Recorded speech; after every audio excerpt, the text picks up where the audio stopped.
এমন একটা পজিশন, ওখানে ঘুরে যে ওভারব্রিজ হয়ে যাবো তারও উপায় নেই, নাহলে আবার ক্যান্সেল করে দেবে। ক্যান্সেল করেই দিল, জানতাম এটা এমন হওয়ারই কথা। উনি আবার রাইড বুক করবে, আবার ঘন্টাদার যাবে চক্রবর্তী পাড়ার থেকে। এটাও একটা লেডিস প্যাসেঞ্জার আছে, দিশা। আমার তো সব লেডিস প্যাসেঞ্জারগুলো পরে কেন বেশি, সবার এটা হলো কথা, কারণ আমি সেফটিভাবে নিয়ে যাই, ভালোভাবে নিয়ে যাই, কেউ কোনো দিন এখন অব্দি রিপোর্ট করেনি। যার জন্য আমার কাছে মনে হয় বেশিরভাগ, আমার যা মনে হয় পার্সোনাল ওপিনিয়ন, যে ভালো লেডিস প্যাসেঞ্জারগুলো আমার কাছেই পড়ে। তো সবার ফিডব্যাক মোটামুটি ভালো আছে, কেউ খারাপ ফিডব্যাক দেয়নি।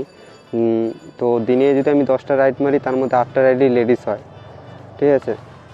আর লেডিস ভিডিওগুলো পোস্ট করে আছে, ছেলেদের ভিডিওগুলো পোস্ট খুব কম করি কেন, এরও একটা কারণ আছে। কারণ মেয়েদের সাথে অতটা ফ্র্যাঙ্কলিভাবে কথাবার্তা বলা হয় না। তারা যে গাড়িতে বসছে, নামছে, ড্রপ লোকেশনে নিয়ে যাচ্ছি ভালোভাবে, এটাই জাস্ট পোস্ট। আর ছেলেদের সাথে, ছেলেরা গাড়িতে ওঠা মানে একটা বন্ধু মতন বিহেভিয়ার, তো কথাবার্তা এমন হয়ে যায়, এতটা গভীরে চলে যায় যে সেগুলো সোশ্যাল মিডিয়ায় দেওয়াটা নিজেরই কেমন লাগে, যে না ছেলেটার সম্বন্ধে সব দেবো, বা ছেলেটার সাথে আমার এই কথাবার্তা হচ্ছে, দেওয়াটা ঠিক হবে, যার জন্য দিই না। কিন্তু কারো অসুবিধা নেই, সবাই বলে দিতে, দিয়েও কোনো প্রবলেম নেই। কিন্তু আমার মনে হয় যে না, কারণ সব জায়গারই একটা ভালো খারাপ দিক আছে। ভালোর জন্য দেবো, সেই জিনিসটা খারাপের দিকে চলে যাবে, তখন লোকজন ওকে বলবে, ওর পাড়া প্রতিবেশী বলবে তুই এরকম, তুই ওই রকম। এর জন্য আমি জাস্ট দিতে চাই না, তাও কিছু কিছু দিক কাটছাট করে।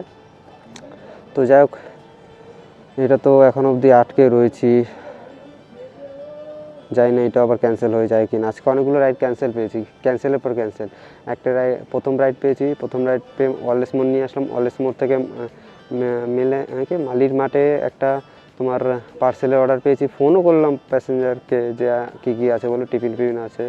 তো আমি প্যাসেঞ্জারের কাছে যাবো, সেই সময় কেটে গেল, ওইটা ক্যান্সেল করে দিল রাইড। ভালো কথা, হাফ কাছাকাছি চলেই গেছিলাম, রোড ছিল, ফাঁকা রাস্তা, ভালোই সুন্দর যাচ্ছিলাম, ক্যান্সেল করে দিল। ঠিক আছে, ওখানে ঘুরে ব্যাক করেছি, আরেকটা রাইড পেয়েছি চক্রবর্তী পাড়াতে, ওইটাও অ্যাকসেপ্ট করে এগোচ্ছি, ওইটাও ক্যান্সেল করে দিল। মানে আজকে অনেক ক্যান্সেল রাইড ছিল, আমি কিছু ক্যান্সেল করি, সব প্যাসেঞ্জারের তরফ থেকে ক্যান্সেল হয়েছে। যে এখন একটা যেটা আছে, ইনি অনেকক্ষণ ধৈর্য ধরে দেখছিল, কিন্তু শেষমেশ ক্যান্সেল করে দিল।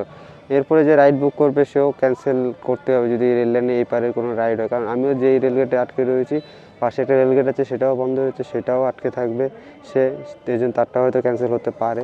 যদি রেল লাইনের ওই পারে কেউ পেয়ে থাকে, যদি তার নসিবে থাকে, সে নিয়ে আসতে পারে, কিন্তু আসলে তাকে রেলগেটের লাইনে দাঁড়াতেই হবে। তো যাক, এটা তো অনেক